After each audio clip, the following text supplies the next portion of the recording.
What's going on, everybody? Welcome back to the channel. It's a pretty sad day. We have to rip out our brand new countertops. So these were the first two countertops that I poured. I did pour a test piece, but these two actually ended up turning into test pieces. I just didn't like the way that they turned out. They had a big, this one has a big wave in it, and this one had more air bubbles because I didn't use the vibrator that we had. So we're gonna rip both of these out and redo them. So for these, I used silicone to attach them, and I used a lot of it. So it's gonna be kind of a pain to get these off. I would just smash it with a hammer, but I feel like that would break the cabinet more than it would break the countertop. So we will try smashing these because I want to see how durable they actually are. So we're gonna try durability testing our new countertops, but we got to get them off first.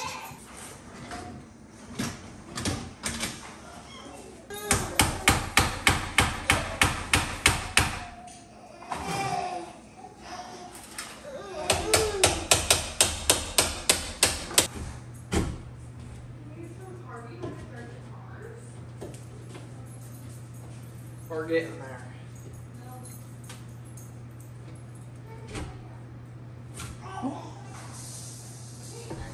That worked. Okay, that was kind of easier than I thought it was going to be.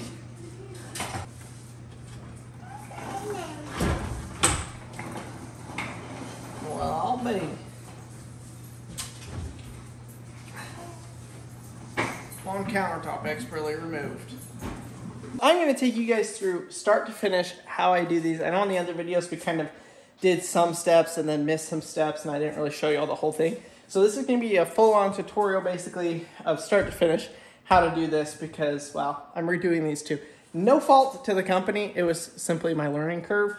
So definitely do a test piece. And then if you have a small area, do that as the next piece because that's what we did.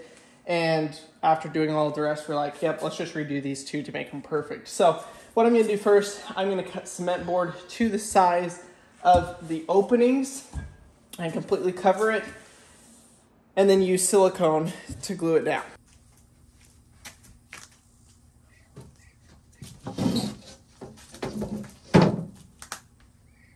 So here I'm just using a tape measure and a pencil to mark out the size that I want, and then I'm just using a X-Acto knife to cut it down to the size and shape, just scoring it and then bending it and snapping it off.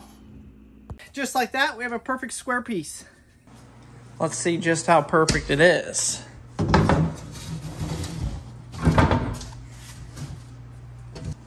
Perfect, perfect. I'm gonna go ahead and do the exact same thing for that one. On the insides, where we want this to end flush and not stick out because of the stove, we're actually gonna come in, notch this section out here, and we're gonna build a jig so that the concrete will go down and cover this edge here and not stick out super far. So I'll show you guys kind of how I do that. So on this, we want the countertop to hang over like I was saying.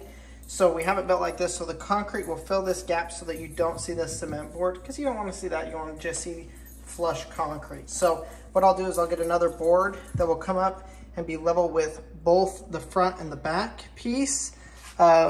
This is the back trim. I've got to cut it. So we want it to be level with that and then level with the front piece. So I'm going to go ahead and get these cut and screwed on, and then I'll be able to put a board here and get just the perfect finish to the edge of the concrete. Okay, so I got all these cut. This side's done. Well, I got to put the wire mesh in, or fiberglass mesh in, but you can see there's a little crack there, little gap. That will get filled with cement and leave us with a perfect finish. Same idea here. So that board will come up to here and it will fill this gap so that you don't see any of the cement board. So I got these two. All of this stuff cuts super easy on just the skill saw. It's just plastic, so it cuts really easy. I got that all kind of formed up. I'm gonna go ahead and just screw it down.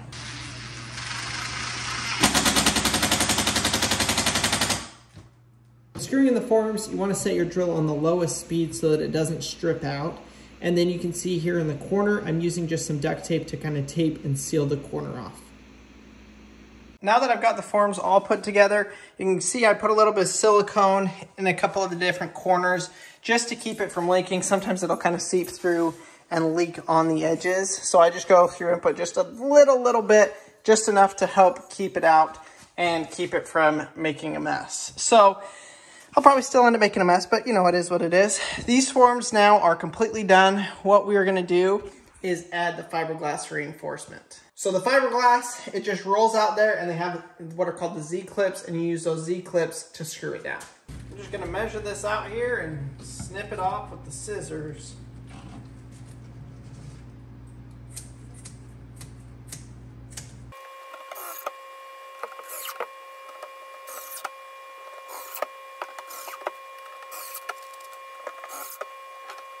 All right, now that I've got both of these forms put up, you saw me build the form, add the fiberglass, add the clips. Let me give you a close-up. That's the clip, screws in, it's got the hooks.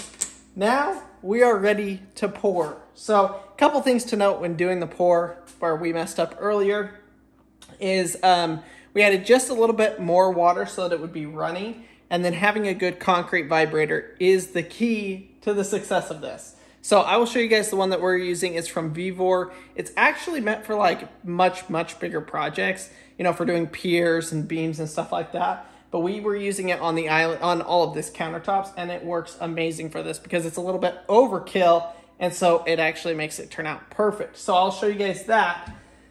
But we're ready though to mix this up, which we're gonna do just as soon as Marcy gets home. She took off with the kids for a little bit. So when she gets back, I'll be able to get these poured. Well, we've got ducks playing in our water that we're going to be using to make these countertops. So we turn the hose on. You want to make sure you have cool water. So we let the hose drain out. This is what we're using. We've got the white concrete and then the bright white color pack. Incoming. Where's the other one? The ducks are hanging out on the roof. I don't get it. So we're going to go ahead and get these mixed up. Obviously, it's been a couple of hours. We just got the kids to bed, which means it's actually work time. So we also are using the mixer that they recommend. We tried using a different type of mixer. Don't even mess with it. Just get the one that they recommend. This works great. And then this is the vibrator that we're using. This is from Vivor. It's, like I said, it's a big old vibrating tool, and it works amazing. I will show you guys how much air we're able to get out of this concrete. So we're going to vibrate it after we mix it, and then we'll also then vibrate it in the form as well. Duck, goose. That's pretty funny. Our goose's name is Dog. I mean, our dog's name is Goose. That was pretty funny, Mar. Okay, so we pre-measure out our water because otherwise you're just going to have a headache trying to get the right amount. Now I'm never going to know how much is in there. Thanks for helping, Goose. Are you sanitation control?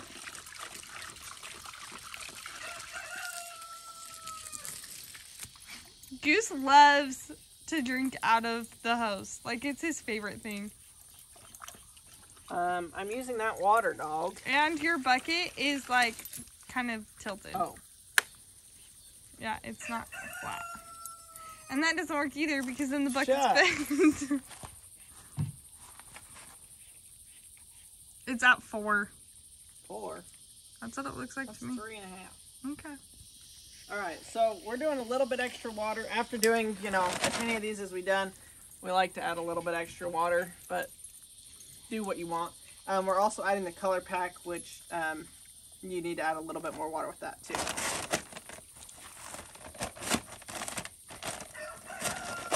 So pro tip, when we did this for like our big countertops, we opened all of the bags at the same time, and then we had a couple people, and you just dump it and go, dump it and go, dump it and go, and that was definitely the easiest way to do it. So we're going to add like just over half of the water. And we like mixing in the color pack right now because then it gets mixed in well with the water, and then it mixes into the concrete a little bit better.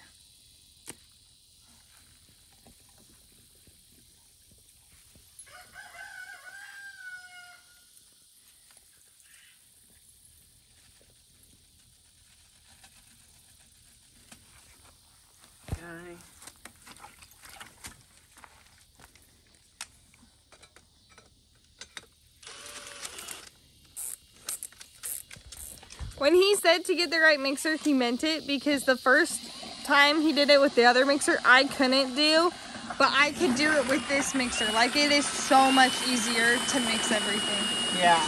so much. I would be doing it, but I have my stitches. All right, we got that all mixed in there all pretty. Now it's better if you have someone mixing while you pour, but obviously we can't do that, so.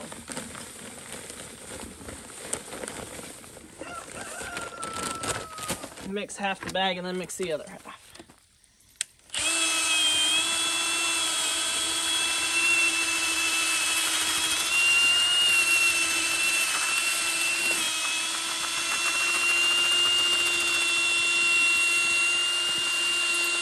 Goose here.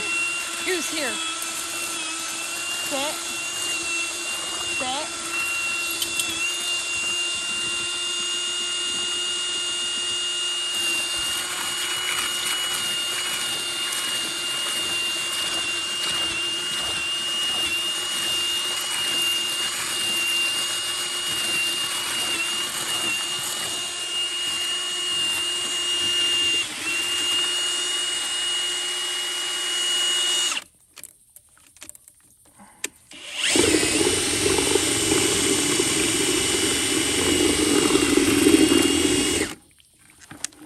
Okay, now we can add the rest of our water and the rest of the concrete.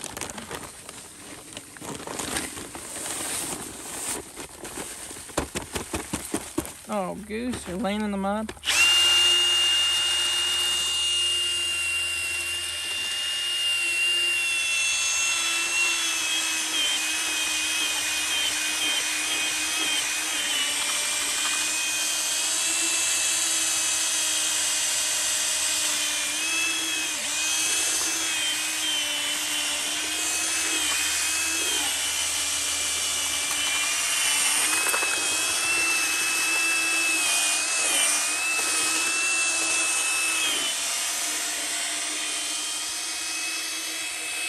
Air bubbles make or break your concrete, so definitely worth it.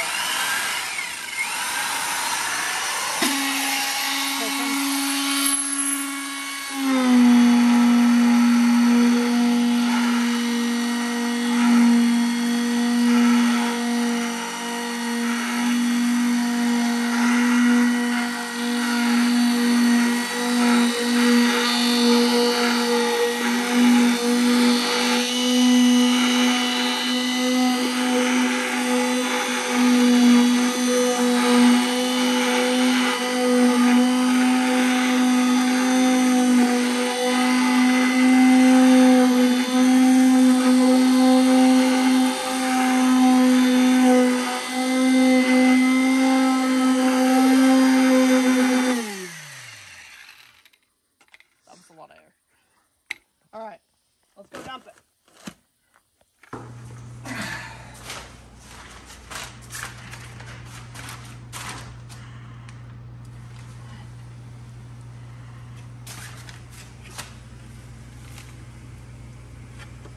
Now, I think it's less than a bucket for this. I think you're right. Because quite a bit fell off last time. Oh no, we're getting dirt in it. How? Okay, we're gonna fill that. Good.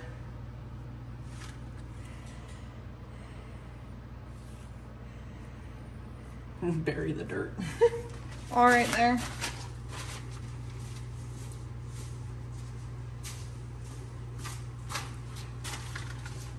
So now we get a screed.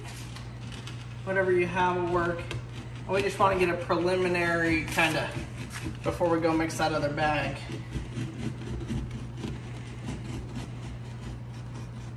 You need a lot written in this corner. Yeah. Well, that back sides. Move it around. I mean, it pretty much uses that whole bag.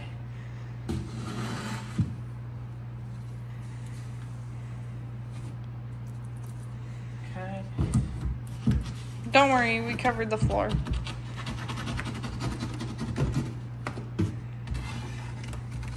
It already looks better than last time. Oh man. Well, you'll probably seen it if you've seen our other video when I did this, and it was it was a little bit of a struggle.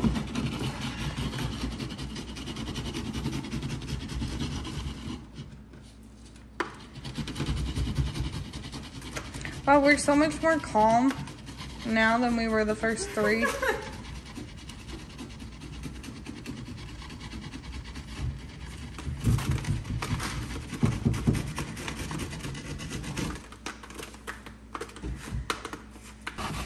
So honestly, this is pretty self-leveling when you mix it a little bit wetter like that and have a good vibrator, that we're kind of just gonna leave it like this and not really mess with it except to get the air bubbles out. Yeah. So once it hardens up a little bit, we'll kind of come in and smooth it a little bit, but overall, and see, that's how fast it hardens. No, not really. All right, let's go mix up this other bag. Here it goes. Rinse and repeat for round 2.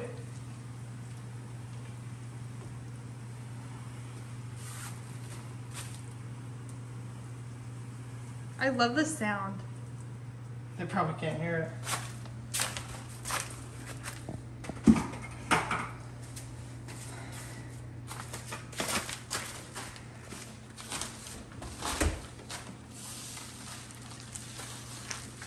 Okay. This one's a little bit stiffer than the last one. I don't really know why. Did you add less water? Oh, I thought I added the same. Oh, you know why? The powder was warm. Was it? The color dye.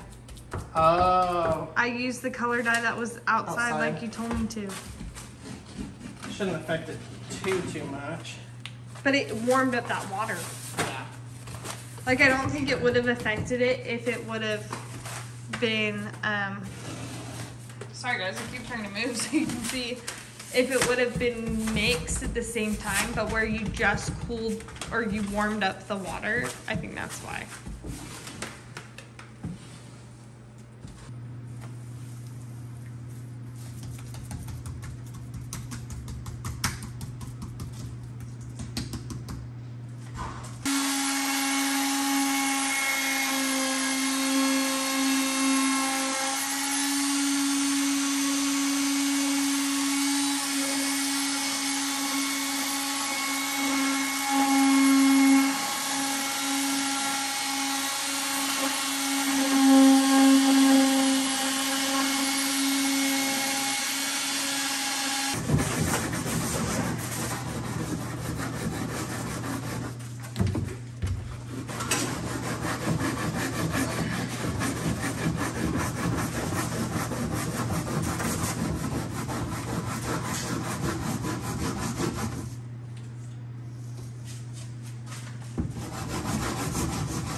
Why do you do that? What? Because there wasn't enough over there. Oh.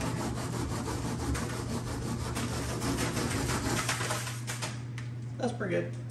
Once you've got it smooth, you'll want to use a Lexan float, not a steel float. A steel float will leave marks. So a Lexan float to smooth it out, and you're going to do that 2 or 3 times as it continues to cure. So now it has been 24, going on 48 hours here. And you basically just want to let this sit for 24 to 48 hours before you take off the form. So you can see the form overlaps a little bit. So I'm just going to come through, kind of sand that off so it doesn't chip the edge. And then once it's sanded, we'll be able to just break off the forms. Now, typically when you do this, you can either do it like this and seal it. We like the polished look a little bit more. This is kind of the look you get with the polish. It kind of like a salt and pepper look. Looks absolutely amazing. Looks like real stone. So that's what we're gonna do with these. I cheated a little bit on this and I polished all of these in place if you guys have seen that video.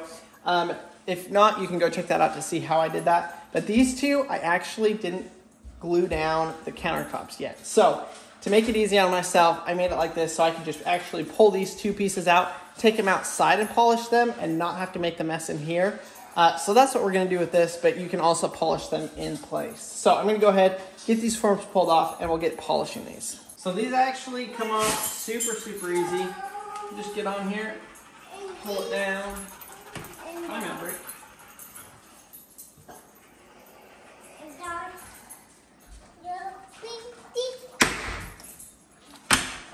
There it goes. Beautiful.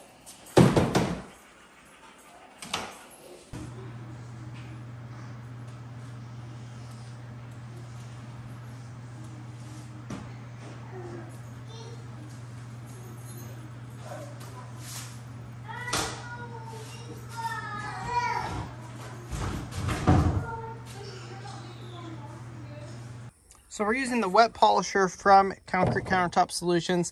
They've got all of the different grit, diamond sanding, wet sanding pads. So I got both the countertops out here, and I'm gonna throw the 50 grit on. We're gonna go all the way up to 1500 grit and just sand and polish these.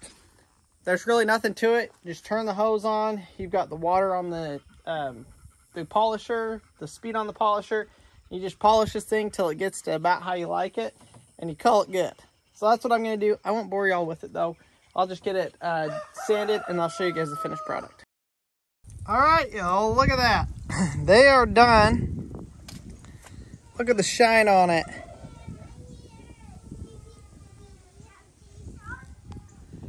So they turned out great. We're gonna let them sit out here and dry. I want the sun to kind of cook them and really get a lot of the water out of the surface of it so that we can then seal it, and we'll bring it back inside and seal it, and I'll show you guys how we do that. The sealer that we use is actually a two-part. It starts with Cyacryl 14 followed with Counter Shine. So this gives it the high gloss finish. This is what does the protecting. So they both obviously give it protection, but this Cyacryl 14 is what actually does the sealing of the concrete. So basically you just use a paint roller and roll this on. Super simple. This one I believe we did 3 coats with. And then this one we did 2 coats with, just to kind of give it that high gloss sheen that we like. So the sealer is going on super easy. I'm just using this 1/4 inch roller and just applying it like paint, and it's looking good. What do you think? I think it looks great. It's bringing out the shine. Yeah. Well, it's wet. Is it gonna dry like that? I think it does dry a little bit shiny, yeah. Oh, that'll be sweet. But then we have the other shine to make it even shinier. As you can see here, it's got that high gloss shine. So I am super stoked with how this turned out. We absolutely love them. It's a great addition. It's a way better option than like the melamine or wood or tile countertops. If you want solid rock countertops for a fraction of the price, this is definitely the way to go.